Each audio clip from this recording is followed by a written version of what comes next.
자, 시간이 됐으므로 우리 목사님 기도로 훈련을 시작하겠습니다.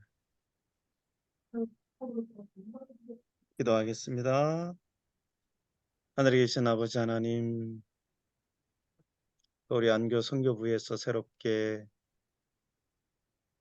또 주의 교회를 위해서 또 주의 또 사업을 위해서 시작하는 이 리더 훈련이 우리 알파시티 교회에 또, 또 좋은 또 보탬이 될 수 있도록 도와주시고, 이 리더 훈련을 통하여 새로운 리더들이 많이 양육되어서 하나님께서 원하시는 그런 교회로 또 변화될 수 있도록 주님 도와주시옵소서.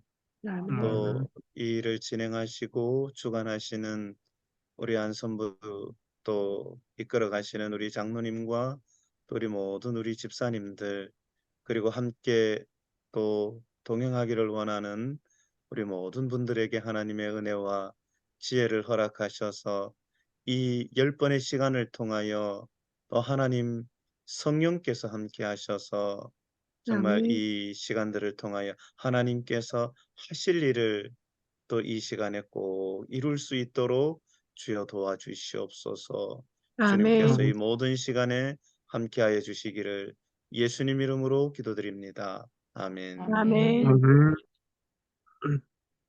자, 그러면 제가 이제 뭐 구체적인 스케줄을 다 설명을 못 드리지만 이제 우리가 뭐에 대해서 할 거냐면 앞으로 교회 성장에 관한 원리에 대해서 오늘 첫 시간 하게 될 거고요. 오늘 한 시간에 다 못하기 때문에 두 번에 나눠서 할 건데요. 오늘은 원리 중에 한 6가지 정도를 다룰 거고, 그 다음에 이제 다음에는 소그룹, 전인적 소그룹 사역이 무엇인지에 대해서 공부를 하게 될 것이고요. 그 다음에 전도, 개인 전도하는 방법, 그 다음에 말씀 묵상하는 방법, 뭐 이런 것들을 계속 이제 다루도록 하겠습니다.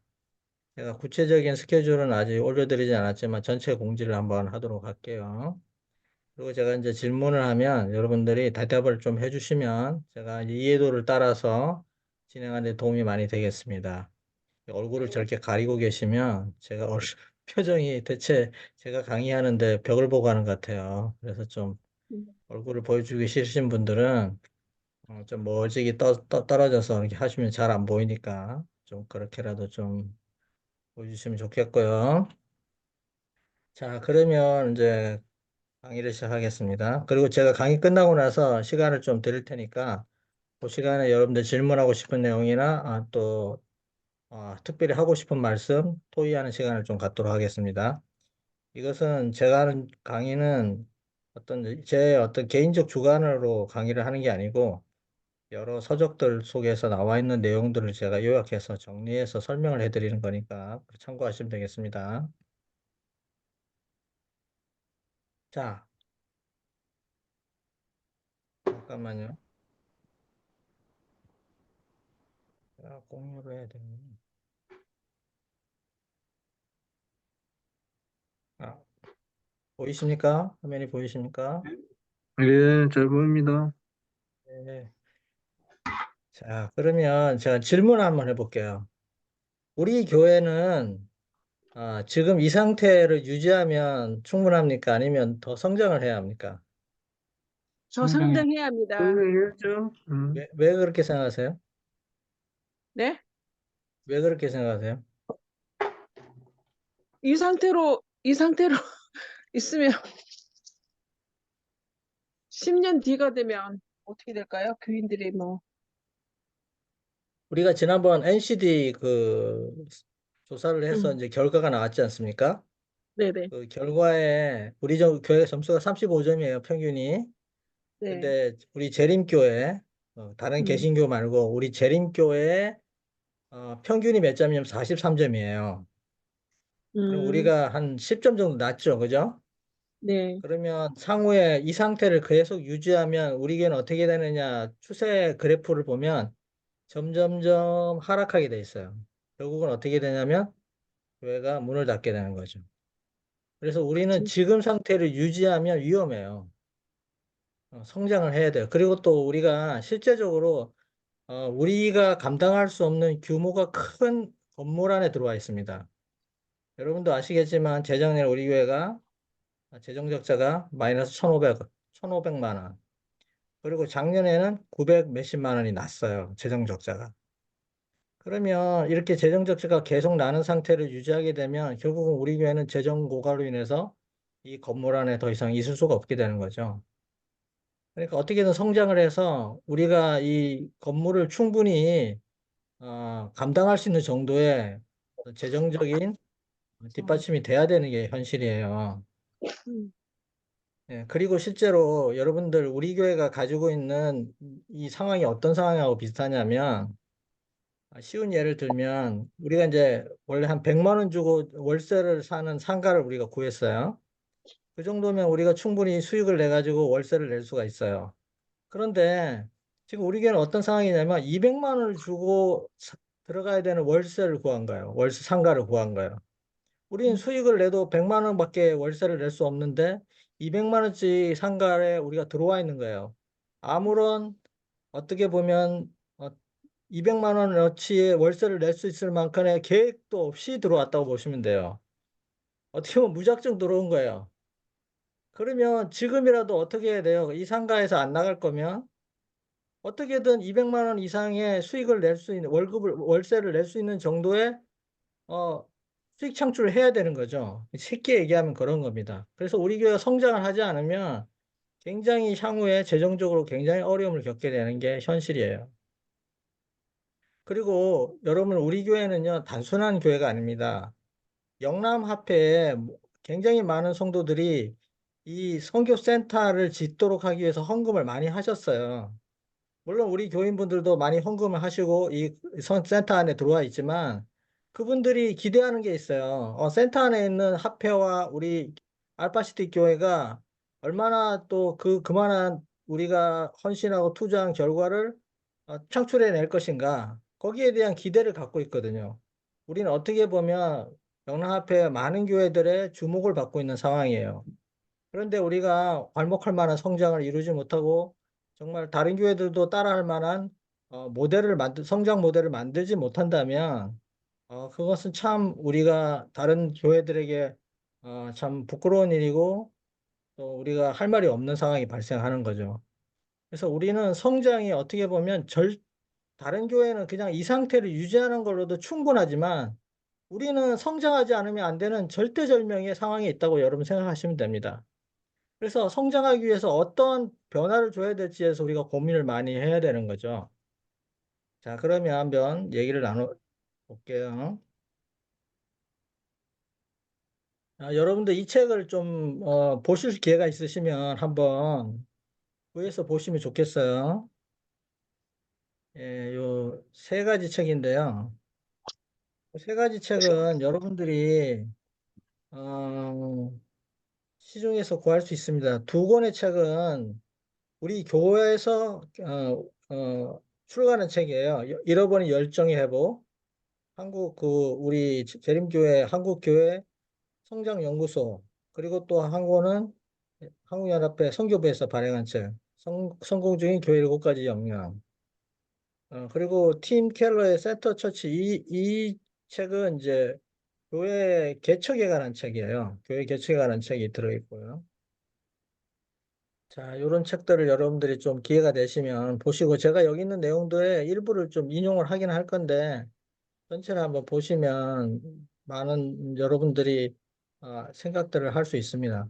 자, 다음, 우리 교회가 이번에 그 NCD 결과를 토대로 해서 사명과 비전, 그리고 핵심 가치를 이제 선정을 했어요. 직원에서 결의를 했는데요. 비전은 뭐냐면 예수님 사랑이 넘치는 소그룹 활동으로 다음 세대를 양육하여 영락합회의 선교적 모범교회로 성장한다. 이렇게 되어 있죠.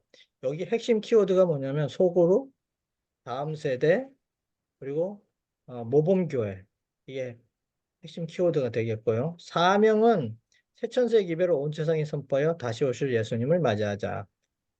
우리 알파시티 교회 생명력이 있는 영적 공동체 증식의 사역 도구는 이런 겁니다. 먼저 전도. 전도를 통하면 이제 소신자가 들어오죠. 그럼 초신자를 양육하고 그 손신자를 양육하는 방법이 어떻게 하냐면 소그룹 방식으로. 소그룹을 더 많이 만들어서 소그룹을 계속 번식시키는 거죠.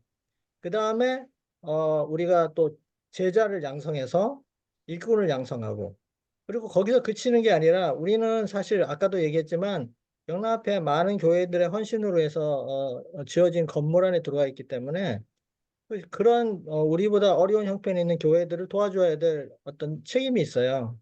그래서 지역교회에 우리가 파송을 하거나 아니면 우리가 더 많은 그 성도들을 인도하게 된다면 우리가 또 교회를 개척할 수도 있습니다. 그래서 저희가 지역교회 파송하는 그런 목표를 가지고 성장 계획을 세워야 됩니다. 그 다음에 우리가 핵심 가치를 세 가지를 세웠는데요. 전인적 소그룹 중심의 사역. 이게 첫 번째 핵심 가치고요. 두 번째는 지역 사회에 선한 영향을 끼치는 가마력 센터. 그 다음 세 번째는 어린이 청소년 양육을 통한 4세대 양육. 이게 우리 교회가 갖고 있는 세 가지 핵심 가치예요. 그런데 우리 교회가 이번에 NCD 평가에서 가장 낮은 점수가 나왔던 게 사랑의 관계인데요. 그 사랑의 관계를 회복하는 방법으로서 제가 이제 말씀드리고 싶은 게 바로 전인적 소그룹 중심의 사역을 통해서 이 전인적 소그룹 사역은 바로 말씀 묵상이 굉장히 중요한 역할을 합니다. 이런 말씀 묵상을 함께 나누고 그 안에서 서로를 위해서 중보 기도를 해주고 서로에 대한 사랑으로 이렇게 연결되는 과정. 이런 게 이루어지면 자연스럽게 우리 교회는 사랑의 관계가 회복이 되겠죠. 그 다음에 이제 우리가 초신자들이 계속 들어오게 되면 어떤 중요한 준비를 해야 되냐면 바로 초신자들이 어, 그 침례를 받고 이제 새로운 이제 하나님의 백성을 우리가 같은 이제 하늘 백성이 됐을 때 그들을 그냥 방치하는 게 아니고 그 사람들이 잘 양육될 수 있도록 후견인 역할을 해줘야 됩니다. 요번에 우리 윤혁준 그 형제가 이번에 침례를 받았는데 등치는 뭐 40대 중반에 건장한 남자지만 영적인 상태로 보면 아기야 마찬가지예요. 방금 태어난 아기하고 똑같은 상태거든요. 그럼 여러분 아기들을 부모들이 낳았다고 이제 네가 알아서 커 이렇게 하는 사람은 없잖아요. 어떻게든 잘 먹이고 잘 양육해서 그 아이가 무럭무럭 자라서 자기가 어른으로서 역할을 할 수 있을 때까지 잘 돌봐줘야 되잖아요. 그래서 사실은 지금이 굉장히 많은 영적 후견인들의 역할이 필요한 시기예요. 그래서 아기를 다루듯이 우리가 초신자들을 양육할 수 있는 그런 준비를 갖춰야 된다는 거죠. 자, 그래서 우리의 최종 목표는 지역교회 파송입니다. 다음에 이제 제가 이제 말씀드리고 싶은 게 오늘의 이제 주제인데요. 자연적 교회 성장의 원리를 오늘 제가 설명을 드리려고 합니다. 자연적 교회 성장은 이 36개국의 천여 개 교회를 대상으로 설문조사를 해서 이것을 분석해가지고 데이터로 만든 겁니다. 그래서 굉장히 객관적인 지표를 가지고 평가를 하고 있고, 이 자연적 교회 성장을 우리 교회만 이렇게 하는 게 아니라 우리 대총회, 제7안식 예수 재림교회 대총회도 이 자연적 교회 성장의 어떤 원리, 성장 원리를 지지합니다. 그리고 이거를 우리 교회가 따라하도록 권유하고 있습니다, 실제로. 그래서 제가 지금 제시하는 것들은 전혀 우리 교단과 다른 입장이 아니라는 걸 여러분들이 아셨으면 좋겠어요. 자, 건강한 교회 질적, 8가지 질적 특성들을 한번 보도록 하겠습니다. 첫 번째는 사역자를 세우는 지도력. 두 번째는 은사 중심적 사역. 그리고 세 번째가 열정적 영성. 네 번째는 기능적 조직. 다섯 번째 영감 있는 예배. 여섯 번째 전인적 소그룹. 일곱 번째가 필요 중심적 전도. 여덟 번째는 사랑의 관계인데요. 맨 끝자를 보시면 여러분들이 다 아는 내용이에요. 지도력, 사역, 영성, 조직, 예배, 소그룹, 전도, 관계. 근데 어떤 식으로 이 질적 특성을 갖출 거냐 하는 부분이 앞에 나오는 형용사예요. 사역자를 세우는 은사 중심적, 열정적, 기능적, 영감 있는 전인적, 필요 중심적, 사랑의 관계. 이렇게 이제 정의가 내려지는데요. 이 우리가 건강한 교회를 평가하는 기준이 수적인 증가를 가지고 교회가 성장했다고 보지 않습니다. 질적인 성장이 있어야만 그 교회가 진정으로 건강하게 성장하는 교회라고 봅니다. 그래서 우리가 목표를 세울 때 내년에는 침례자를 몇 명 뭐 만들자 이런 목표를 세우면 안 돼요. 이런 8가지 질적 특성을 상상시키는 데 목표를 세워야지 수적인 그 목표를 세우는 것은 실제적인 성장을 이룰 수가 없습니다. 자, 그러면 우리 한 가지 볼까요? 성장하는 교회의 어,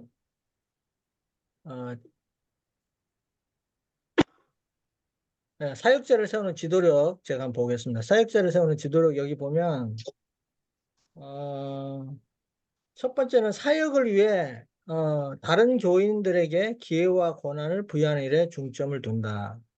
이 성장하는 교회 지도자는 다른 교인들에게 기회와 권한을 많이 줍니다. 이 대부분의 교회들이 일꾼이 없다고 해서 또 어떤 사람이 많은 일을 할 수 있다고 해서 그 사람에게 많은 사역을 맡기거나 그 사람이 많은 사역의 권한을 행사하게 되면 그 교회는 성장을 못해요. 그래서 교인들을 섬기며 그들로 하여금 하나님께서 부여하신 영적 잠재력을 개발하여 쓸 수 있도록 돕는 것이 지도자의 역할입니다. 그래서 혼자만 일을 잘하고 혼자만 어떤 사역의 모든 권한을 갖는 게 아니라 교인들이 다 그 부여된 하나님께서 주신 영적 잠재력을 개발할 수 있도록 도와줘서 다 사역에 참여할 수 있도록 만들어야 됩니다. 세 번째는 교인들이 하나님께서 원하시는 자가 될 수 있도록 준비시키고 격려하고 동기를 부여하고 훈련시키는 데 주안점을 둔다. 이렇게 같은 말이죠. 네 번째는 교회에 많은 업무를 하는데 시간을 쓰는 대신에 제자 훈련, 권한임, 재생에 투자한다. 여기 있잖아요.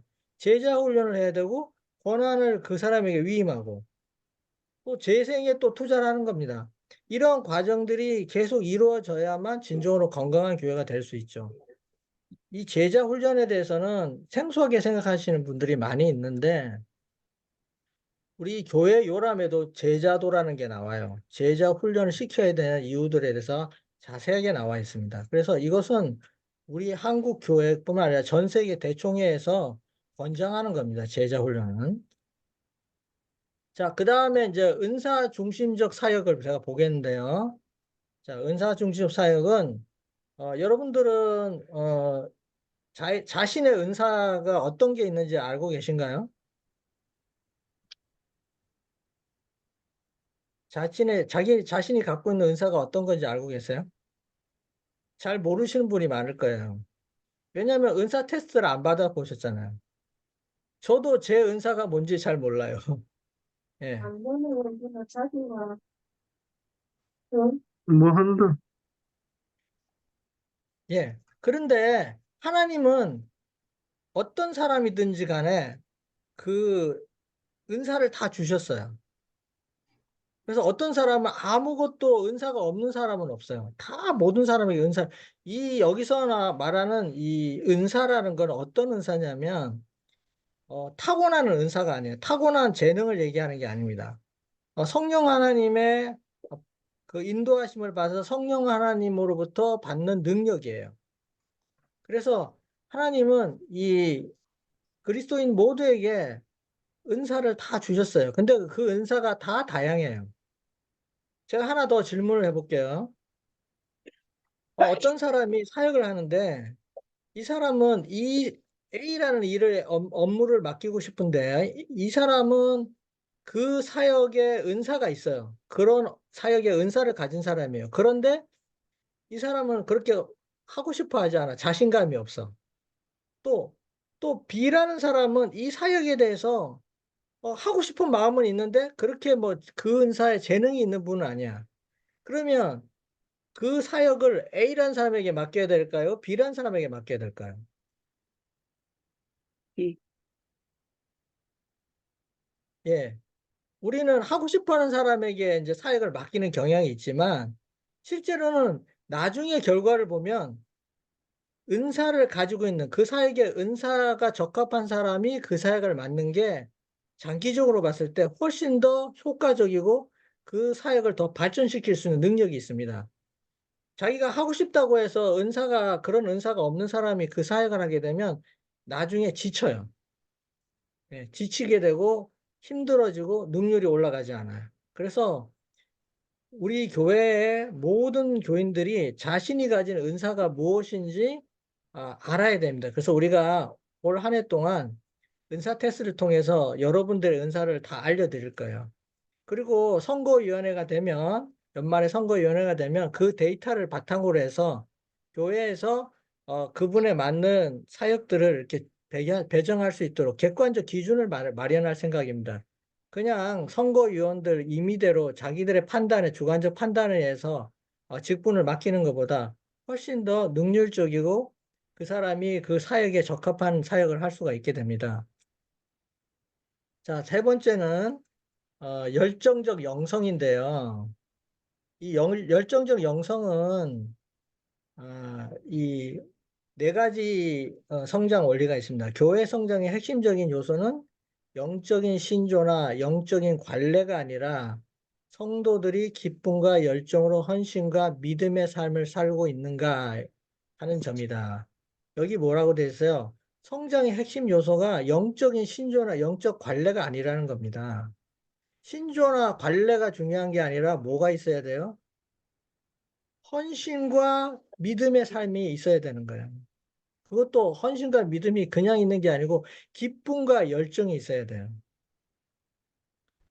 자, 우리 교회에 많은 성도님들이 교회에서 일을 하십니다. 교회를 위해서 헌신하시고 믿음의 생활을 하시는데 여러분들을 보실 때 어떤 느낌을 받으시는지 모르겠는데 저는 굉장히 힘들어 하시는 모습들을 많이 발견하게 돼요. 물론 기쁨과 열정으로 일하시는 분도 계십니다. 그러나 또 어떤 분들은 보면 교회에서 하는 사역들을 굉장히 힘들어 하시는 분들이 있어요. 예.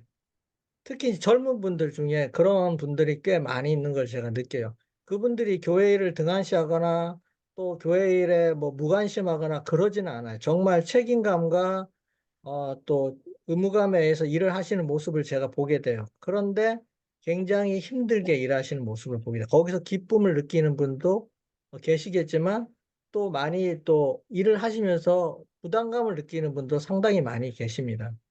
그렇게 되면 이 열정적 영성이 나타나지 않게 되죠. 그래서 제가 제자 훈련을 자꾸 하자고 이제 이런 분들에게 이제 부탁을 권면을 하는 이유는 뭐냐면 그분들이 제자 훈련을 받으면 이런 생각을 하세요. 내가 지금도 힘들어 죽겠는데, 교회 일 하는데 너무 힘들어 죽겠는데, 제자 훈련을 받으면 나한테 더 많은 일을 시키려고 하지 않겠느냐, 이런 두려움을 갖고 계세요, 그분들이. 제가 제자 훈련을 권하는 가장 큰 이유는 뭐냐면, 그분들이 하는 사역이 마음에서 우러나는 기쁨과 열정으로 그 사역을 할 수 있게 만들어주는 게 제자 훈련이거든요. 그래서 제자 훈련에 참여하시면 그분들이 같은 일을 할 때도 전혀 지치지도 않고 마음에서 기쁨과 어떤 그 보람을 느끼게 되고 또 더 많은 일을 하게 되더라도 지치지 않는 열정을 갖게 됩니다. 그래서 우리가 제자 훈련을 꼭 받아야 되는 이유가 같은 신앙생활을 하면서 같은 교회 사역을 하면서 우리가 더 많은 기쁨과 행복을 누리면서 할 수 있는 방법이 이건데 이걸 모르고 계신 경우가 되게 많아서 제가 제자 훈련을 젊은 분들이 좀 받으셨으면 좋겠다는 그런 안타까운 심정이 많이 있습니다. 두 번째는 율법주의입니다. 율법주의는 우리가 말하는 믿음으로 구원 얻는 게 아니고 율법을 지켜서 구원한다 이런 의미라기보다는 바른 교회와 도덕적 규범을 강조하는 신앙생활을 얘기하는 겁니다. 예를 들면 이런 거죠. 교회에서 입는 복장. 어른들 중에는 이런 얘기 하시는 분 있어요. 왜 이렇게 젊은 사람들은 옷이 짧아? 어? 그리고 교회에서 이 태도가 왜 그 모양이야? 이런 것들이 그 본인들 기준에 봤을 때 좀 규범에 맞지 않다고 생각되면 그 못마땅히 하셔야 하는 경우가 있어요.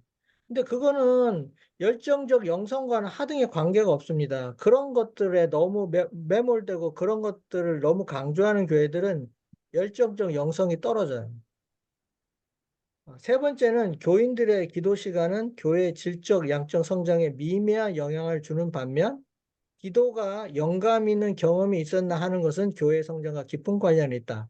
이 말은 무슨 말이냐면 기도를 하죠. 우리 교회에서도 늘 기도하죠. 예배 때도 하고 또 우리가 모임이 있으면 늘 기도하고, 뭐 개인적으로 하시는 분도 있겠지만, 여기서 중요한 건 뭐냐면, 이 영감 있는 경험이 있어야 되는 거예요. 기도를 통해서 얻게 되는 영감적인 경험들이 있어야 되는데, 그런 게 없다 보면 미미한 영향밖에 미칠 수 없다는 겁니다. 영감적인 경험이라는 건 어떤 거죠? 기도의 응답을 경험하는 겁니다. 이런 경험들이 쌓일 수 있도록, 그런 경험들이 많이 생길 수 있도록 만들어주는 게 뭐냐면, 제가 말씀드린 제자훈련이나 소그룹 사역입니다. 그런 것들이 이루어지게 되면 우리가 영감 있는 경험들을 할 기회들이 많이 생겨요. 이 기도는 특히 제가 강조하는 게 뭐냐면 중보 기도가 굉장히 중요한데요. 여러분, 기도를 혼자 하게 되면 대부분 어떤 기도를 많이 하게 되냐면 나나 내 주변에 있는 가족을 위한 기도를 많이 하게 되죠. 근데 그런 기도는 굳이 하지 않아도 하나님께서 우리의 필요를 다 아시기 때문에 시기적절하게 응답하십니다. 그러나 우리가 정말 드리는 기도 중에 중보 기도는 어떤 중요한 역할을 하냐면 중보 기도야말로 하나님이 원하시는 기도거든요. 그래서 이 중보 기도를 하시게 되면 기도 응답이 더 많이 이루어져요. 그리고 이 중보 기도를 하기 위해서는 상대에 대해서 알아야겠죠. 그가 필요로 하는 소원이 무엇인지, 그가 바라는 게 무엇인지 알아야겠죠. 그래서 우리가 소그룹 모임을 하는 겁니다. 소그룹 모임에서 마음속에 있는 진실된 그 얘기들을 할 수 있어야 되고, 거기서 또 자기가 가지고 있는 소원들, 어려움, 어, 해결하지 못한 고민들 이런 것들을 꺼내서 얘기할 수 있는 곳이 되어야만 서로 그들을 위해서 기도해 줄 수 있는 환경이 조성이 되죠. 예, 그렇게 됐을 때 정말 기도를 통해서 우리가 응답을 받았을 때 영감 있는 경험이 이루어지게 됩니다. 네 번째는 교리와 성경 해석이 정통한 교회 교인들이라 할지라도 다른 사람들에게 영향을 주는 열정으로 믿음의 삶을 살고 그 믿음을 나누는 것을 배우지 않는 한 그 교회는 성장을 기대할 수 없다. 제가 이게 굉장히 중요한 부분이라고 얘기하는 이유는 또 뭐냐면 우리가 믿음의 생활을 살고 있지만 내가 경험한 믿음의 어떤 결과들, 그 선한 영향, 은혜 이런 것들을 우리 교인들과 나누지 않아요. 잘 나누려고 하지 않아요. 제가 이제 이런 걸 나누는 방법이 뭐냐면 바로 간증이거든. 개인적인 간증. 제가 작년이나 재작년이나 이제 계속 안교 이렇게 임원을 하면서 교인분들에게 간증을 좀 많이 좀 하시라고 부탁을 드리지만 이제 상당히 꺼려 하시는 분들이 많아요. 왜 그러냐면 무슨 간증을 무슨 영화나 드라마에 나오는 것처럼 굉장히 드라마틱한 인생을 살아야만 간증할 수 있다고 생각하는 분들이 있어요. 그런 간증이 중요한 간증이 아닙니다. 엘렌지 화이트 부인은 그런 간증보다는 일상생활에서 경험하는 하나님의 은혜, 말씀을 통해서 그 말씀을 내 삶에 실천했을 때 나타나는 그 어, 영감적인 경험들, 그런 것들을 나누라고 말씀을 하셨거든요. 그래서 우리가 아주 사소한 경험들, 우리가 생활 속에서 경험하는 그런 믿음의 삶에서 느끼는 은혜들을 간증하는 거. 그런 것들은 어렵지 않습니다. 그런 간증들을 우리 교인들이 다 하게 된다면 그것은 바로 우리 교회의 열정적 영성을 끌어올리는데 굉장히 큰 기여를 할 수 있습니다. 자, 그 다음에 이제 우리가 얘기하는 기능적, 이게 화면이 이렇게 잘려서 나오고. 자, 기능적 조직에 대해서 보겠습니다. 부서 원리가 사역의 계속적 증진을 촉진하는 조직 개발이 바로 기능적 조직이라는 질적 특성의 핵심이다. 이렇게 됐습니다. 여기 이제 부서 원리란 말이 나오는 생소한 용어가 나오는데 어렵게 생각하실 필요는 없고요. 이 부서 원리라는 건 뭐냐면, 자생적으로 스스로 움직이는 조직을 얘기하는 겁니다. 그래서 이 지도자는 단지 어떤 조직을 이끌 뿐 아니라 다른 지도자들을 또 양성해야 된다. 이렇게 말했죠. 그래서 우리가 이제 중요한 게 뭐냐면 우리 교회가 사실 좀 당면한 과제 중에 가장 큰 과제가 뭐냐면 장로님들이 나이가 다 어때요? 대부분 나이가 60대 이상이에요. 제가 거의 장로들 중에서는 거의 막내급인데 저도 한 2년만 지나면 저도 60이에요. 예. 그러니까 지금 장로님들이 나이가 다 많아요. 근데 중간에 사실은 벌써 30대, 40대 장로들이 있어야 돼요, 사실은. 제가 알기로는 저희 아버지도 그랬고, 우리 김관장도 그렇고, 30대 다 장로를 하셨거든요. 그러니까 지금 30대, 40대 장로가 없다는 건 또 다른 지도자를 우리 교회가 양성하지 않고 있는 거예요. 이렇게 되면 지도력에 공백이 생깁니다. 그래서 지금이라도 빨리 우리 교회는 그 장로 자격이 될 만한 분들을 빨리 선발해서 그분들이 장로가 될 수 있도록 훈련시키고 또 자격이 되면 그분들을 장로로 세우는 일을 지금부터 준비해야 된다고 저는 생각합니다. 그다음 세 번째, 성장하는 교회 지도자들은 교회가 스스로 움직이는 자생 조직이 이루어질 때까지 계속해서 교회 조직을 평가하고 개선해 나간다. 여기서 중요한 부분이 뭐냐면 평가하는 겁니다. 우리는 교회 일을 어떤 사역을 하고 나면 그 사역의 결과물에 대해서 평가를 잘 안 해요. 그렇게 되면 다음에 개선할 여지가 없어요.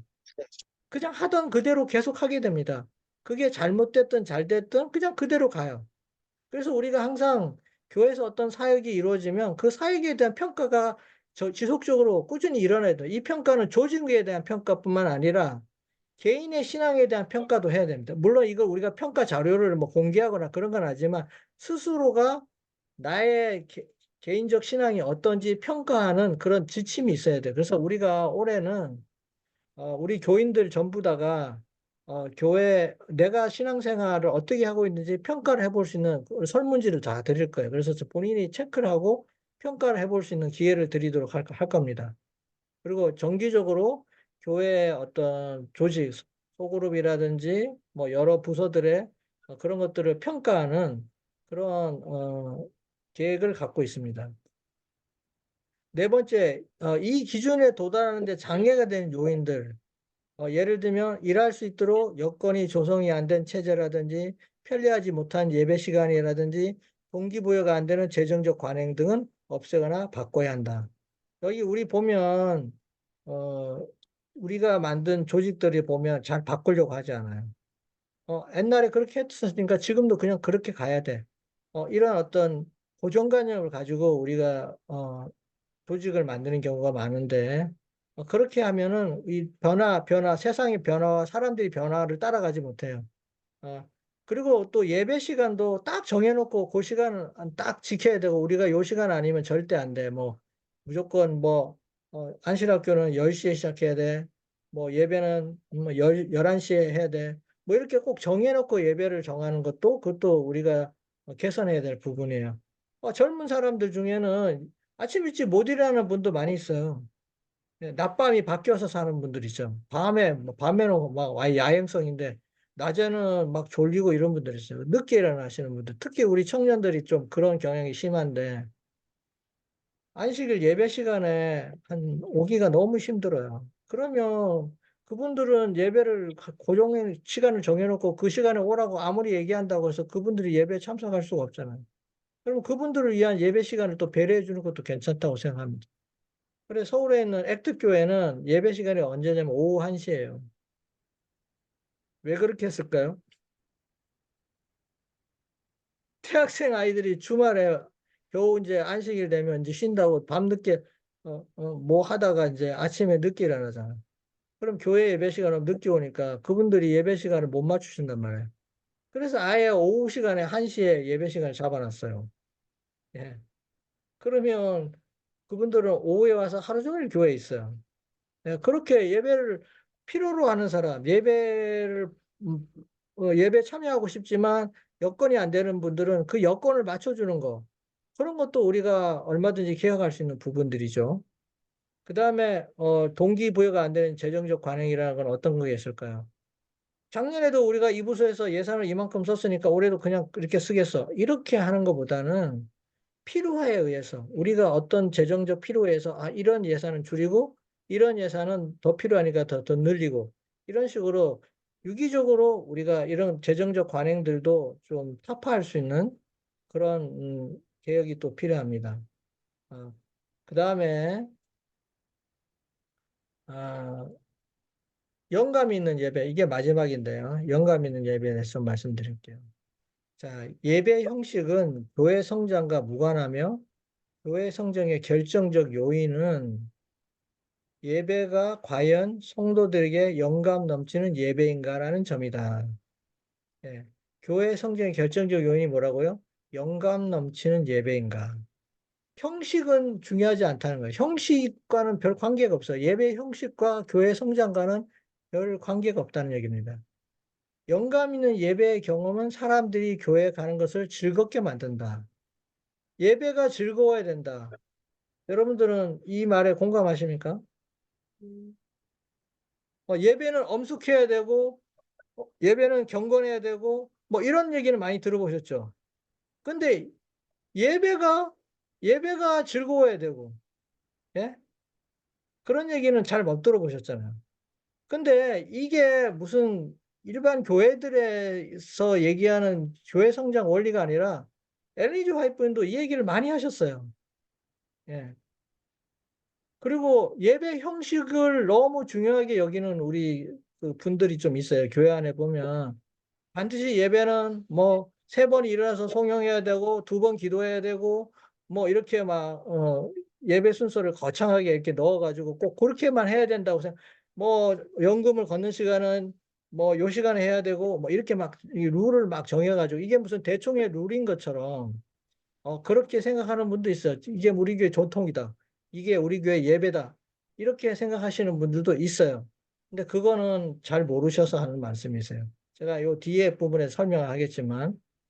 그래서 이제 우리가 이 즐거운 예배, 이 참여하고 싶은 예배가 안 되면 어떤 예배를 드리게 되냐면, 하나님이나 목사를 위해서 출석하는 예배가 됩니다. 그런 분들이 있어요, 실제로. 교회를 출석하러 오시는 분이 있어요.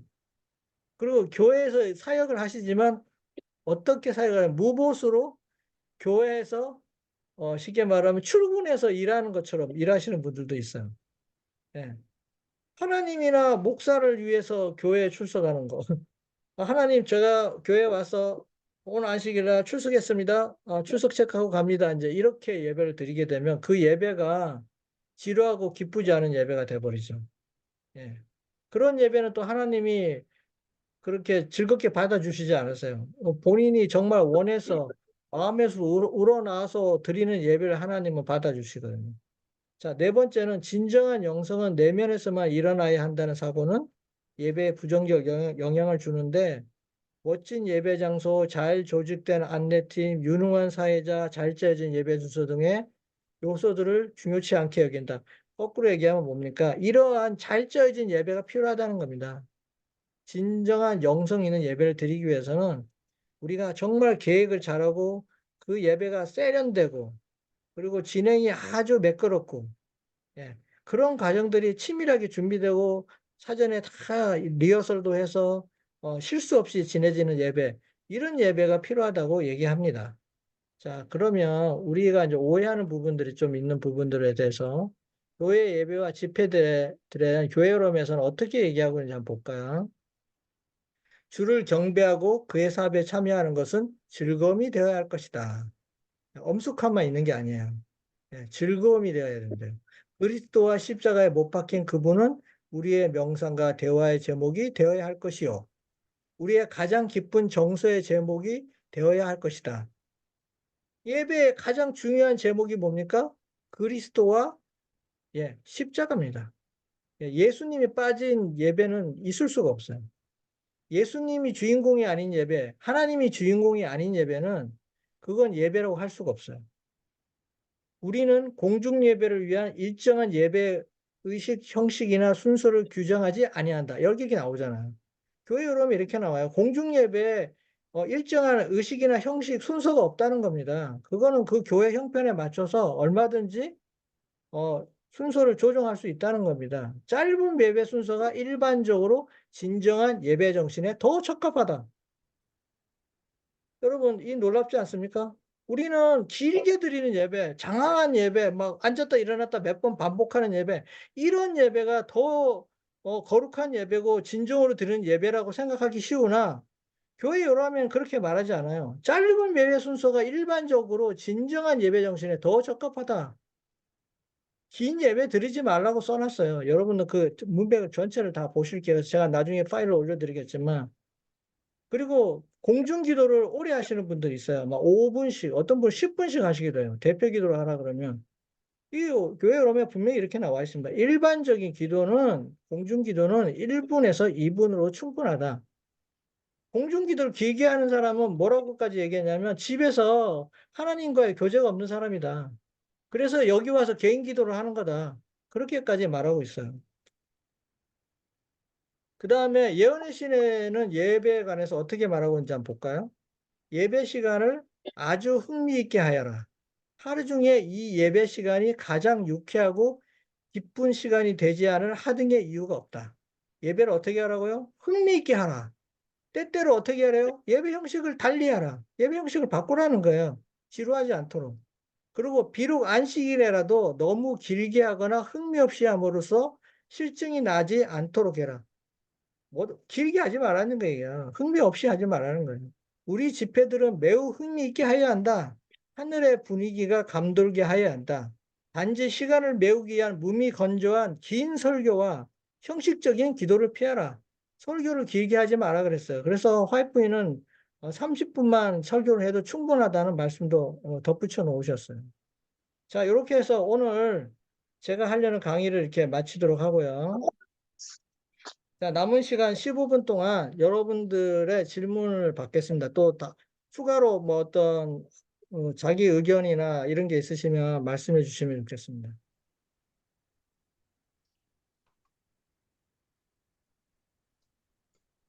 지난 어제 우리 60대 이상은 얼마나 말씀들을 많이 하셨는지 제가 10시에 맞춰야 되는데 10시 20분에 끝났어요.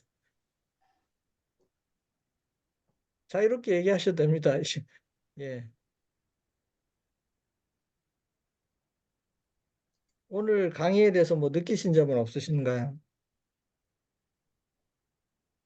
자, 좀 마이크 키시고 좀 음소거 다 좀 해제하시고 얼굴은 안 보여주시고 말씀하시면 좋겠습니다.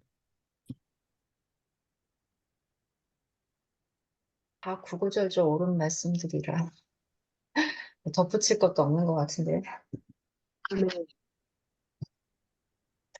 그렇게 우리가 되면 너무, 참 좋겠다. 막. 맞아. 예? 이렇게 되면 좋겠다. 이렇게 네. 되면 참 좋겠다. 예, 너무 모르고 제가 그냥 그동안 예, 너무 그냥 모르고 그냥 하던 대로 그냥 해온 게 너무 많다. 음, 그래서 많이 이제 큰 교회들은 예배를 다양하게 봅니다. 세대별로 다양하게 청년들을 위한 예배, 학생들을 위한 예배, 노인들을 위한 예배, 다 예배가 다양해요. 왜냐하면 다 원하는 예배 형식이 다 있거든요. 우리가 어린이 예배를 따로 보는 이유도 어린이 안식일도 따로 하는 이유도 그런 거죠. 그렇게 해야만 어른들이 볼 때는 어린이부터 어른까지 다 한 군데 모여서 이렇게 북적북적 대야 본인들은 마음이 드실지는 모르겠지만 각 세대마다 원하는 거가 다 달라요. 그리고 공감하는 게 달라요. 그러면 그분들끼리 할 수 있도록 막 기회를 만들어주는 게 오히려 교회 성장에 도움이 됩니다. 맞아요. 그래서 좀 어른들이 양보할 필요가 있죠. 그런 부분. 그 다음에 본인들이 생각하는 예배 형식을 너무 고수하려고 하고 이게 무슨 엄청난 전통인 것처럼 이렇게 생각하시는 경우가 있는데 교회 요람을 좀 읽어보시면 금방 알 수 있습니다. 교회 요람 어디에도 예배는 송영을 몇 번 해야 되고 기도를 몇 번 해야 되고 뭐 이런 말 없습니다. 예. 그런 걸 규정해 놓은 바가 없는데 그걸 마치 교회 대총회가 결정해 놓은 예배 규정인 것처럼 오해하고 계신 분들이 있어요. 음, 너무 거기까지 안 가더라도 영감 있는 예배의 필요성이 들거든요.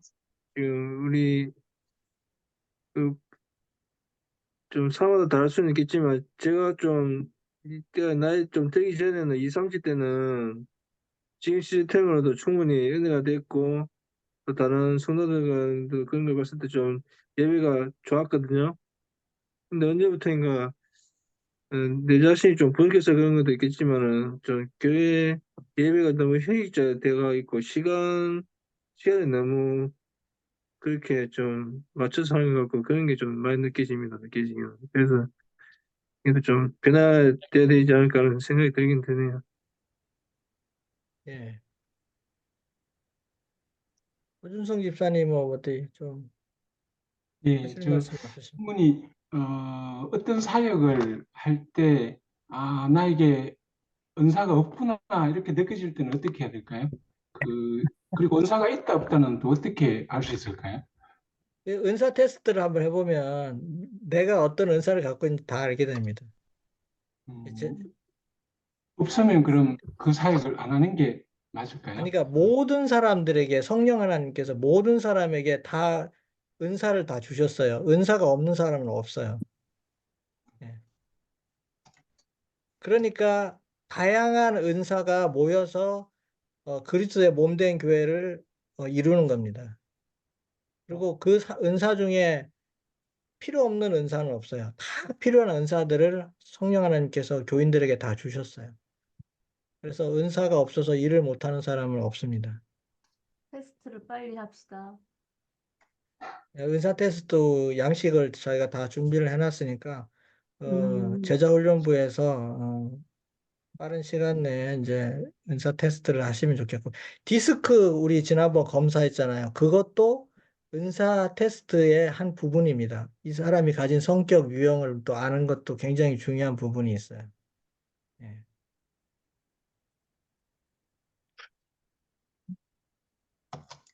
너무 우리 60대 이상과 극단적인 분위기라서 생각이 아니, 다 듭니다. 맞는 맞아요. 말씀을 하시니까.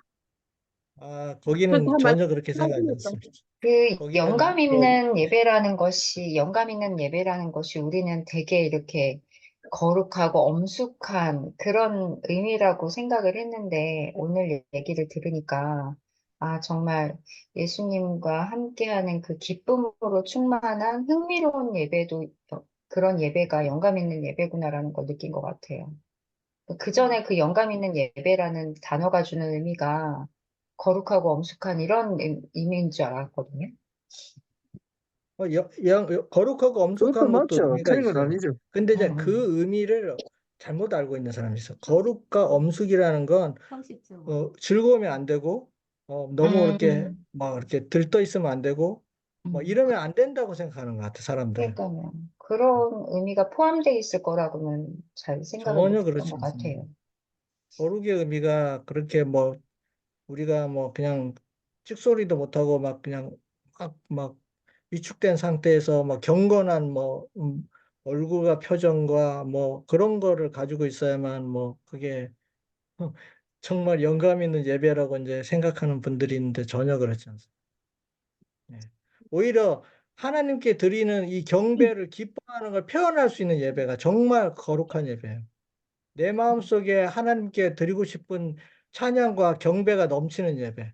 그게 얼굴 음. 표정에서 드러나야 되고, 그게 즐거움으로 드러나야 되고, 기쁜 모습으로 드러나야만 그게 진짜 진정한 예배죠. 그건, 그거는 세자님 지도법에도 나와 있거든요. 아이들한테 예배 드릴 때 항상 흥미롭게 즐겁고 기쁜 이런 걸 심어주라 그러는데 보통 그러지 못했던 것 같아요. 예배는 조용해야 되고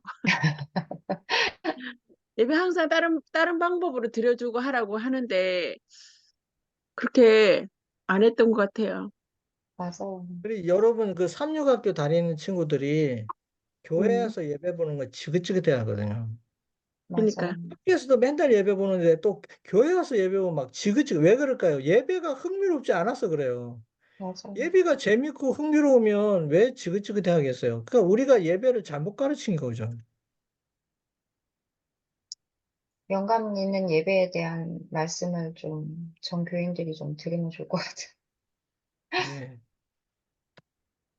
자, 오늘 뭐 이 정도 하고 더 하실 말씀이 없으시면 혹시 그런 거 영상 같은 거 뭐 올려줄 수 있는가요? 어떤 영상 말씀하시는 거죠? 영감 있는 예배 드리는 영감 있는 교회. 예배 모델들을 한번 올려달라고요? 예, 제가 음, 우리가 이때까지 찾아보겠습니다. 이렇게 찾아보고. 이렇게 예배 드리는 곳도 있다, 이런 거를 예. 우리 재림교회 우리가 그런 걸 못 가운데에서, 봤으니까. 그쵸. 예. 뭐 춤추고 그, 노래하는 예배 뭐 이런 거. 이제 그런 거 잘하는 교회가 흑인 교회입니다. 흑인 교회. 아, 음, 이것도 다른 교회 거 갖다 얘기하면은 싫어하니까, 아니, 우리 교회, 우리 그러니까 우리 재림교회도, 재림교회 어, 중에서 그런, 그런, 우리가 5년마다 세계 개척대 캠폴이라 하거든요. 패스파인더 네네. 캠폴이를 하는데, 거기 한번 음. 갈 기회 있으면 가보세요. 어떻게 음. 안식일학교 예배를 보는가. 거기는 그러니까 우리는 안식일학교 딱 시작하잖아요. 안식일학교 시작하면 드럼, 일렉트릭 악기 쫙 나옵니다. 벌써 뭐 20몇 년 전부터 그렇게 하고 있습니다. 막 완전 축제 분위기입니다, 완전. 만약 우리 교회에서 드럼 갖다 놓고 뭐 이렇게 일렉트릭 악기 막 쫙 세워놓고 앞에서 막 그 신나는 댄스곡에 가까운 뭐 가스펠 부르면 우리 교회 어른들이 어떻게 생각할까? 상상이 안 가시지만 실제로 그렇게 합니다. 대총회에서 하는 캠포리에 전 세계 우리 재림교회 청소년들이 다 모이거든요. 청소년 지도자들도 와요. 거기에는 할아버지 할머니들 다 와요. 그 청소년 지도자들이 다 와요. 거기서 드리는 예배를 한번 보십시오. 어떻게 드리는가? 물론 꼭 그렇게만 드리는 예배가 좋다는 건 아니에요. 뭐 이렇게 조용한 예배도 좋을 수도 있죠. 이렇게 경건하게 드리는 예배 중에도 조용한 예배도 있을 수 있고 또 신나는 예배도 있을 수 있는 겁니다. 예. 그럼 예배는 꼭 형식이 딱 정해져 있는 게 아니라는 거예요. 네. 자, 그러면 오늘 여기까지 하고 오늘 기도는 우리 장로님 뭐 제가 여쭤볼 게 있는데, 예, 이거 말씀하십시오. 그 리더 교육으로 계속 하는 거잖아요. 네. 매주 이날에 하는 거예요? 일주일에 한 번씩? 예, 다음 주에는 뭐 교회에서 목사님도 가시고 뭐 선교 봉사 가시고 이래가지고 한 주 음, 쉬어야 될 것 같고 그 다음 주에는 매주 수요일 날 계속 하도록 하겠습니다. 음. 앞으로 10주간 할 계획입니다.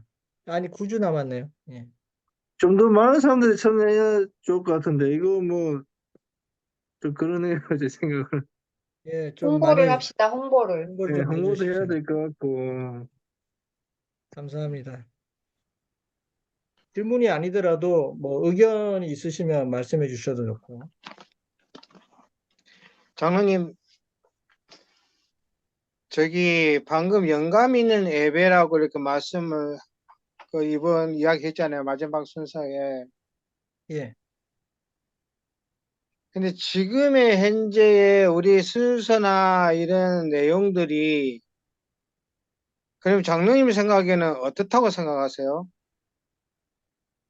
뭐 만족하시는 분도 있겠죠. 지금 예배 만족하시는 특히 이제 나이가 많으시고 이런 예배 익숙하신 분들은 만족하실 네. 수 있겠죠. 그러나 또 만족하지 않은 분들도 꽤 많이 있죠. 우리가 이제 교회를 늦게 오시는 분들은 대부분 다 예배에 만족하지 않는다고 보시면 되죠. 즐거운 마음으로 기꺼이 참여하는 예배가 아닌 경우가 많이 있죠. 그럼 그분들이 필요로 하는 예배, 그분들이 참여할 수 있는 예배를 만들어주는 것도 필요하죠. 왜냐하면 우리는 어차피 우리 기존의 교인들은 이미 이제 이런 예배에 익숙하기 때문에 자기들은 만족할지 모르지만 우리 초신자들이나 새신자들을 한번 생각해 보시죠. 그분들이 네. 이 예배가 익숙할까요? 그분들에게 이 예배가 그렇다면 어색하지 않을까요? 근데 초신자들이나 처음 교회를 내방하신 분들이 교회라는 그 기존의 틀이 사실은 모르겠어요. 저희들이 배울 당시에는 교회가 거룩하다 경건성을 주장해서 나왔었고 사실 그런 의미에서 교회란 일반 사회와가 틀리게 우리가 그런 마음을 이렇게 참 좋았다는 게 많이 끼워치거든요. 근데 예배 우리가 하나의 그 순서 찍어 나갈 때 멘트라든지 사회 순서 나갈 때 거기에 적응하게끔 사실 했을 때에 더 은혜롭지 않는가요? 저는 그런 게 더 감사했었는데 모르겠어요. 틀에 받겠다고 하는데 그런 방향들도 교회가 육성해서 키워나가야 되지 않을까요? 그런 제재가 그러니까 없다 제가 말하는 하면 게 뭐냐면 이런 네, 예배입니다. 그런 예배를 좋아하시는 분들은 또 그런 예배를 드릴 수 있게 해주고 또 다른 네. 지금 예배에 흥미를 느끼지 못하는 분들은 또 그분들이 원하는 예배를 드릴 수 있게 해줘야 되는 겁니다. 모든 예배를 꼭 획일화 시켜가지고 모든 세대가 똑같이 어린이부터 노인네까지 똑같은 예배를 드려야 되는 건 아니라는 거죠. 형식은 정답이 없어요. 경건이라는 말, 거룩이라는 말을 꼭 그런 형식을 지금 있는 그 형식을 갖춰야만 거룩하다고 생각하는 것도 편견이거든요. 근데 과연 그럴까요? 저는 거기 좀 의심을 가져가요. 예, 장로님, 김구한 장로님, 예. 권장님 그러면은 권장님의 의견이 그렇다면은 여기에 많은 좀 내가 좀 생각 우리가 생각 여지가 많은데 그러면 기준을 어디다 두고 그러면 우리가 거룩한 예배라 뭐 흥미로운 예배라 이렇게 말합니까? 지금 저는 예배의 기준은 오직 예수님을 바라보는 것만이 예배의 기준이 돼야 된다고 생각합니다. 그렇죠. 예수님이 그러면은 없는 예배는 죽은 예배입니다. 그건 아니 우상 숭배와 다름없습니다. 그거는 사실인데 지금 장로님이 그러면 생각 예수님을 바라보는 방법이 꼭 지금 이런 형식으로만 예수님을 우리가 기억하고 예수님을 바라보느냐, 그건 아니라는 거예요. 그러니까 장로님 그거는 많은 논란이 있잖아요. 그거는 장로님의 혼자 생각이고 나도 내 생각도 다르고 이런 가운데서 이렇게 이야기하시면은 이게 상당히 복잡해집니다. 어떻게 하나를 이끄는 이런 내용을 가지고 이렇게 하셔야지. 그러면 이렇게 이제 장로님은 하나 물어볼게요. 제가 이거는 뭐 정답이 없으니까 서로 생각이 다 다를 수 있는데, 그렇죠. 장로님은 지금 우리가 드리는 예배가, 예? 가장 모범적인 예배라고 생각하시나요? 아, 그거는 아니지. 왜냐면 하면 더 다른 어떤 우리가 뭐랄까 제가 바라는 이 예배는 어떤 예배냐면 내가 당연히도 우리 권장님도 그런 마음을 가지고 계시겠지만 내가 원하는 예배는 모든 사람들이 자발적으로 모여가지고 예? 수산성에 그 모든 사람들이 모여서 예배 드릴 때는 그 사람들이 각자 마음이 하나가 동화되는 가운데서 예배 드렸잖아요. 그러니까 모든 사람이 동화되는 가운데서 예배 드리는 게 그게 나는 참된 예배라고 봐야 돼요. 그래서 뭐 맞습니다. 늦게 오고 장로님 일찍 오고, 말씀에 100% 동의합니다. 예. 그러니까 일찍 오고 동의하고, 늦게 오고 예? 일찍 그러니까 오고 늦게 거기에 예. 그 형식이 통일돼야 한다. 뭐 어떤 기준에 해서 요렇게 짜여진 형식에 드리는 예배만이 그런 예배를 이끌 수 있다 하는 것은 아니라는 거죠. 그렇지 그건 아니지. 그건 자, 그렇죠. 아니고 얘기의 요지는 그런 겁니다. 저도 질문 하나 드리겠습니다. 여보세요? 네, 말씀하십시오. 네. 지금 현재 이제 우리가 리더 교육이라고 치고 이제 이런 이야기를 주고받는데, 어, 지금 권장로께서 질문을 그런 지금 현재의 형식이 만족하느냐, 이게 FM이냐, 이런 식의 질문이란 말이에요. 그런데 지금 현재 우리가 드리고 있는 이 예배의 형식이라는 게 자유분방하게 해서 하나님과의 관계를 올바르게 가질 수도 있지만은 이게 대총회에서부터 내려오는 어떤 그런 절차예요. 그걸 무시할 수가 없다고. 안 그러면은 하나의 기준이 없어져 버리는 거죠. A라는 교회에서는 이렇게 드리고 B라는 교회에서는 이렇게 드리고 그러면 A, B의 그 기준이 다른 거는 어느 것을 기준으로 해서 너가 이게 좋다고 하느냐. 그럼 우리 몸에 맞는 예배의 형식을 갖췄기 때문에 이건 좋다. 이렇게 서로 주장할 수밖에 없게 되는 거죠. 예. 자, 그럼 지금 이제 우리 교회는 똑같은 형식 예배를 드리고 있느냐? 그렇지도 않아요. 그래서 장로님, 문제는요. 우리 교회가 형식의 한 가지 형식의 예배를 자자자자 드리고 있지 제 이야기 않잖아요. 들어보세요. 문제는 형식의 문제가 아니고 형식은 일정하게 우리가 갖춰져 있는 어떤 그런 틀을 따라가는 거지만은 거기에 예배를 드리러 오는 사람들의 심령이 오늘 목사님이 말씀 주제로 했던 진정과 신령과 진정으로 드리는 예배가 되어야 된다.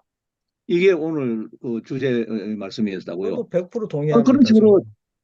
어떤 형식이 되었든지 간에 거기 참여하는 사람들의 문제가 성도들의 심령의 상태가 그 하나님의 관계하고 또 주시는 말씀하고 잘 준비가 되는 그런 예배를 참여하도록 하기 위해서 우리가 예배를 늘 드리고 또 경건을 유지하고 또 형식을 유지하고 이렇게 드리고 오는 거죠.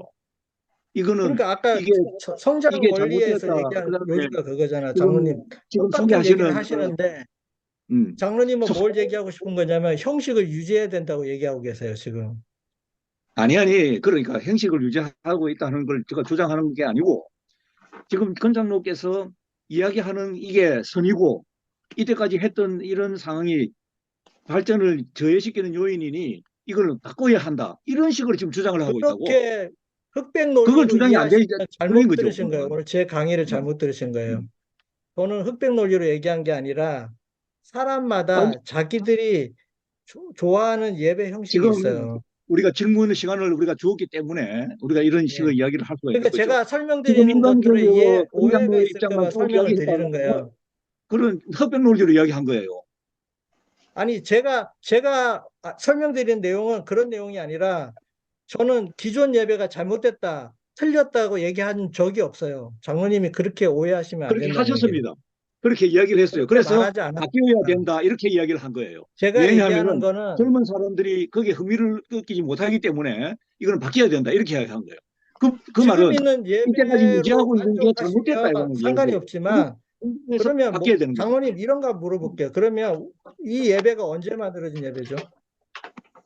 우리 교회가 재총에서 만들었다 그러는데 언제 만들어진 예배죠? 언제 만들었냐고요? 그거 다 프린트 소책자로 해가지고 다 내려왔잖아요.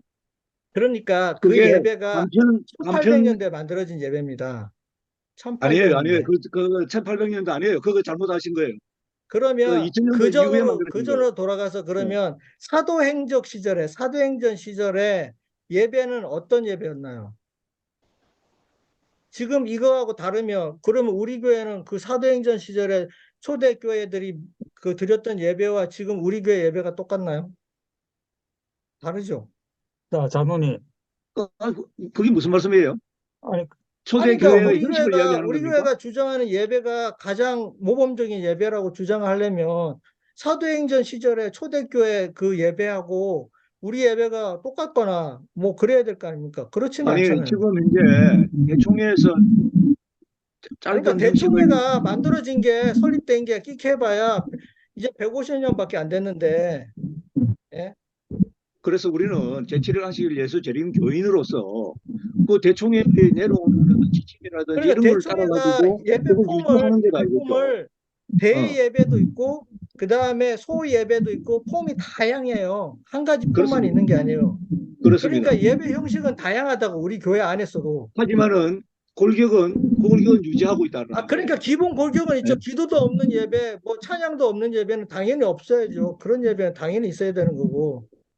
제가 말씀드린 요지는 그런 겁니다. 기본 본질을 없애는 예배를 얘기하는 게 아니라 제가 말한 예배 요지는 꼭 무슨 우리가 정해놓은 그래서 룰이 있잖아요. 그 틀에 너무 얽매이는 예배가 돼서는 그 예배에 흥미를 갖지 못하는 초신자들에게 우리가 정해놓은 룰을 꼭 지키라고 강요하는 것처럼 이거는 율법도 아닌데 그렇게 될 수 있다는 거예요. 그래서 장로님, 제가 한 말씀 좀 네. 드릴게요. 지금 여기서 지금 우리 김구한 장로님이나 김정만 장로님, 윤친환 장로님이 좀 염려하시는 것은 어떻게 보면 좀 너무 급진적인 계획에 대한 좀 염려를 하는 것 같아요. 단지 이제 우리가 좀 변화라는 것을 우리가 필요하다는 생각은 공감을 하실 거예요. 그런 부분은 공감하는데 급진적인 어떤 계획에 대한 염려니까 그렇게 이제 이해하시고 여기서 우리가 모든 걸 다 결론 낼 수 있는 상황은 아니니까 그렇게 이해하고 좀 우리가 나중에 좀 세부적인 것은 좀 더 이렇게 논의를 하면 좋을 것 같습니다. 오늘은 뭐 토의하는 시간이니까 뭐 자유롭게 얘기하셔도 됩니다. 뭐 상관없습니다. 자기 생각 얘기 여기서 뭐 결정 내는 시간은 아니고. 예, 장로님. 제가 방금 말씀드린 것은 지금 우리가 내가 발언 거 형, 먼저 들었어요. 내가 발언 거 글쎄요. 먼저 듣다고. 네, 내가 말씀하세요, 발언 거- 장님. 네. 네. 좋습니다. 자, 이거 열띤 토의 좋습니다. 자, 이 책 보입니까? 예, 예. 우리 재림교회, 대림교회사, 예, 압니다, 압니다. 예, 예. 읽어봤습니다, 예. 이거 우리가 무시하면, 내가 무시하는 것에 대해서 여러분에게 좀 내가 제가 관심을 무시하지 않습니다. 예. 여기는 안실학교가 어떻게 만들어졌고, 교회 설교 예배가 어떻게 만들어졌는 내용들이 여기 담겨 있습니다. 그래서 아까 우리 권장님도 우리 재림 성도라고 재림교회라고 그렇게 언급하셨는데, 우리 재림교회만 가진 이 특징이 있어요.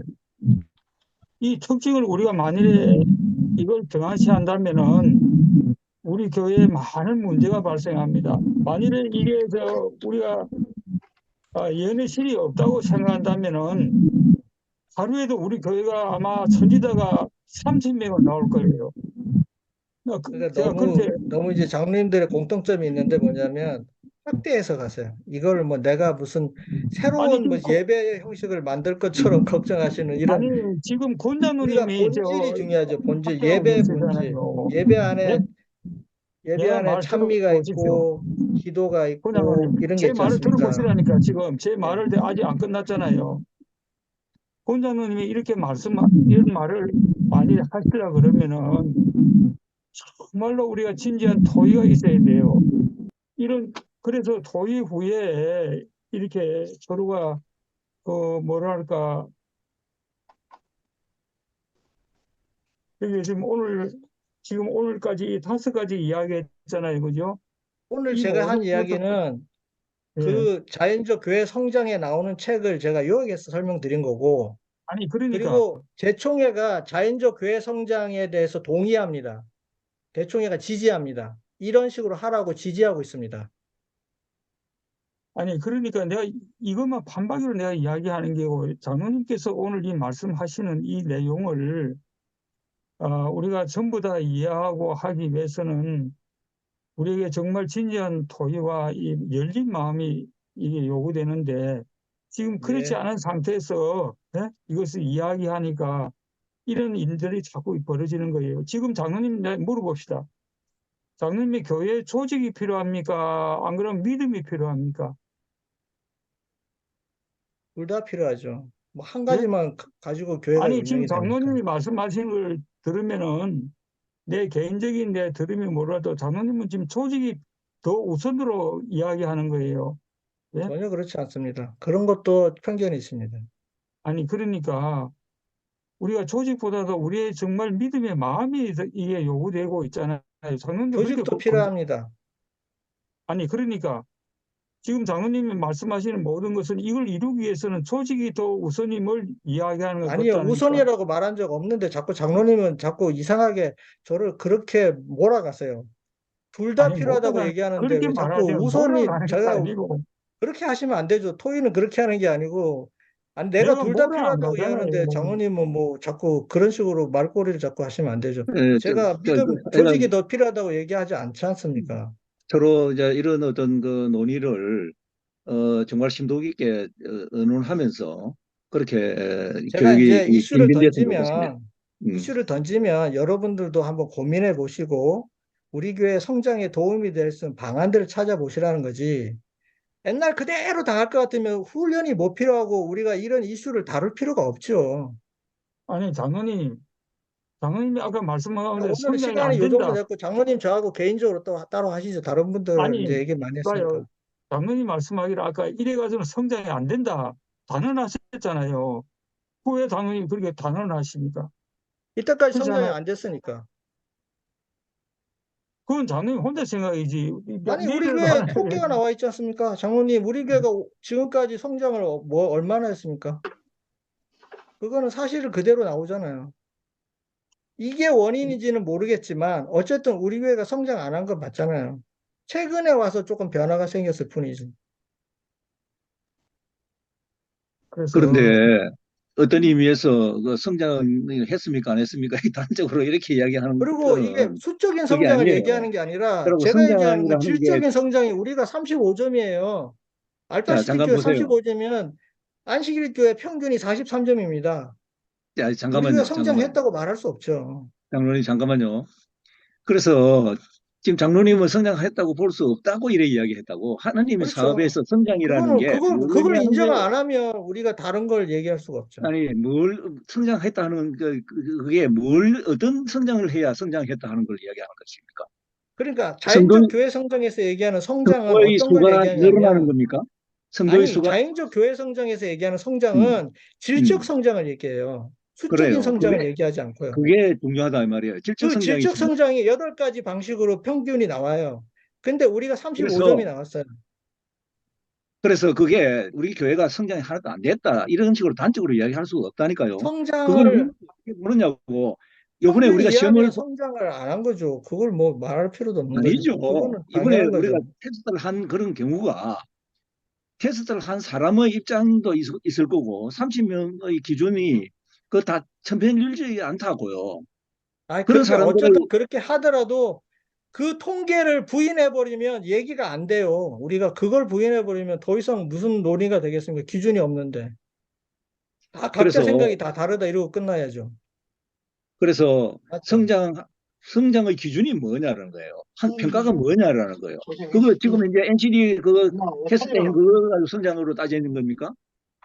그게 예, 기준이죠. 그건 아니다 장로님도 이게. 기준이 없잖아요. 질적인 성장이다 이게. 장로님도 기준을 제시할 수 없어요. 그거는 여기 있는 누구도 제시할 수가 없어요. 저는 그래서 저는 기준을 제시할 평균을 수 있다고 가지고 봅니다. 하는 겁니다. 뭐냐 이러면은 성도들의 수가 늘어났다는 걸 의미하는 건 아니다. 우리의 영적 성장이라는 걸 기준에서 본다 그렇다면은 그건 성장이라고 저는 보는 거예요. 왜 그러니까 성장이라고 여덟 하는 가지 그 기준이 뒷감으로는 숫자 얘기하는 게 아니잖아요. 숫자 증가를 얘기하는 게 아니잖아요. 거기 질적 평가라고 그러죠. 질적 특성이라고 얘기돼 있잖아요. 질적 또 이제 특성. 제가 오늘 나중에 강의한 내용을 이제 들어보십시오. 내년 올해 한 7, 8월 9, 10월 달 돼서 또 테스트를 한번 해보면은 또 드러나겠죠 뭐.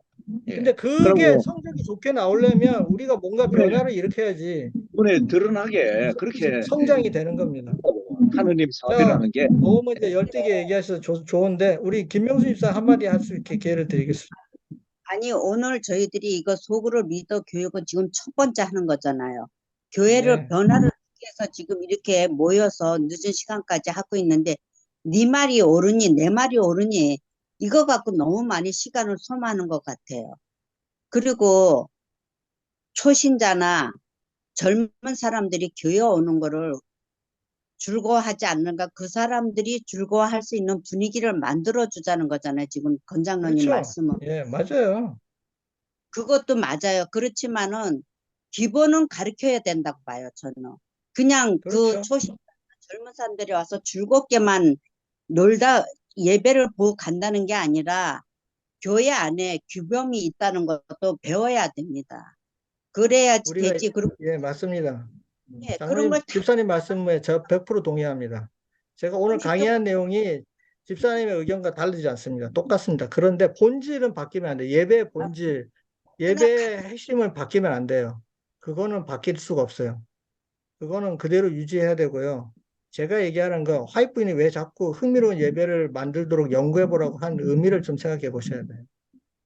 그러니까 이제 하나님을 믿고 교회를 오는 사람이 흥미롭고 그렇고 재미있는 것보담도 말씀에 자기네들이 빠져들면은 그 말씀이 즐겁고 교회 와서 성도도 즐겁고 그래 감사하는 마음으로 오는 거지 그냥 막연히 즐겁고 재밌기 위해서 교회 오는 건 아니라고 보거든요. 그러니까 이제 물론 어쨌든 그렇기도 하지만 어쨌든 하는 오고 싶어야 되는 거죠. 교회는 오고 싶어야지 참석률이 올라가죠.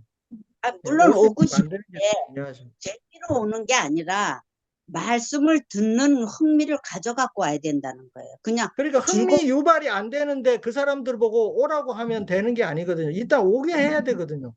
그 다음에 우리가 말씀을 그 사람한테 집어넣어 가지고 우리가 원하는 교인을 만들어야죠.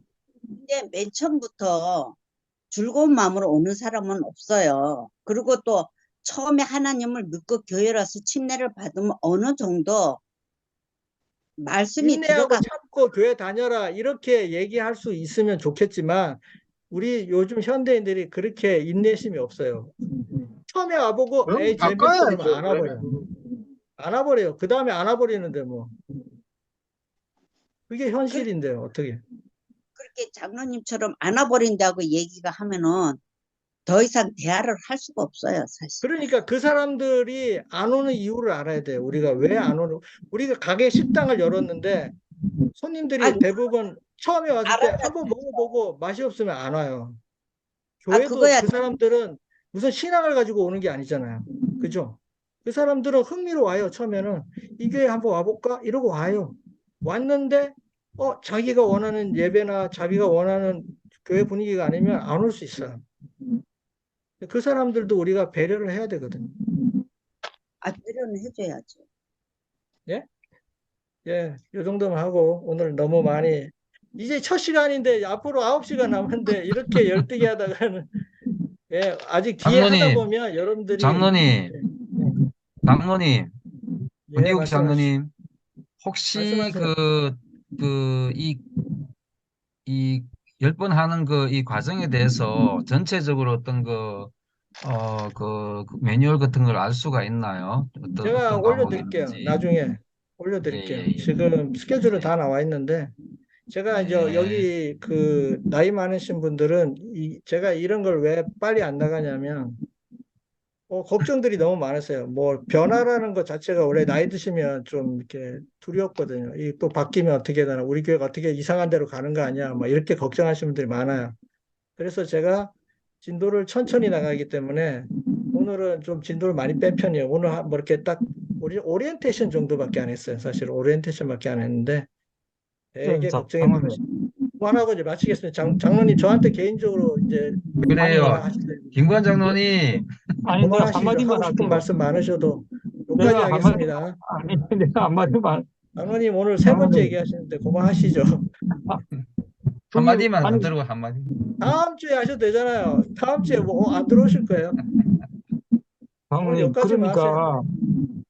그러니까, 장로님께서 이거 우리가 강의하실 때,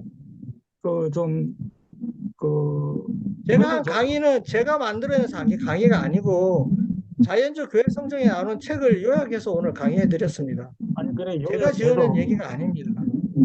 예, 그런 것만 제가 지어낸 독창적인 얘기가 아니라는 거 알고 계시면 됩니다. 그러니까 교회 성장이 안 된다. 이렇게 말씀하지 말고 우리가 다 같이 협력해서 어떻게 성장을 하도록 노력하기 아유, 위한 강의다. 저도 이렇게 우리 교회가 말씀하시면.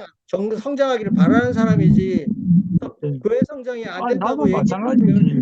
우리 교회 나도 성장 안 마찬가지로 되는 여기 들어와서. 아닌 사람 아닌 거 아시잖아요. 그러니까 다 동감을 하는 가운데서 이렇게 강의도 이루어지고 해야지. 그러니까 교회 성장 잘 되고 있다 생각하시면 사실 제가 이렇게까지 할 필요가 없죠. 예. 이미 우리 교회는 다 시스템이 다 갖춰져 있는데 저희가 성장이라는 건 그런 겁니다. 이렇게 생각하시면 돼요. 성장은 지속성을 유지하는 거예요. 성장은 지속성. 무슨 말이냐면 내가 100점을 맞았어요. 그러면 성장 끝났나요? 성장 끝났냐고요? 아니잖아요. 계속 올라가야 돼요. 계속. 지속성이 중요한 거지. 제가 말하는 얘기는 그겁니다. 우리가 성장을 지속적으로 하고 있느냐가 중요한 거지. 낮은 점수에서 시작해도 상관없어요. 우리가 10점이라도 상관없는데 다음에 20점이 되고 다음에 30점이 되느냐가 중요한 거죠. 맞죠? 네. 그 얘기를 하는 겁니다. 제 얘기의 요지는. 시간이 많이 초과됐습니다. 이제 울렁도 하고 마치도록 하겠습니다. 오늘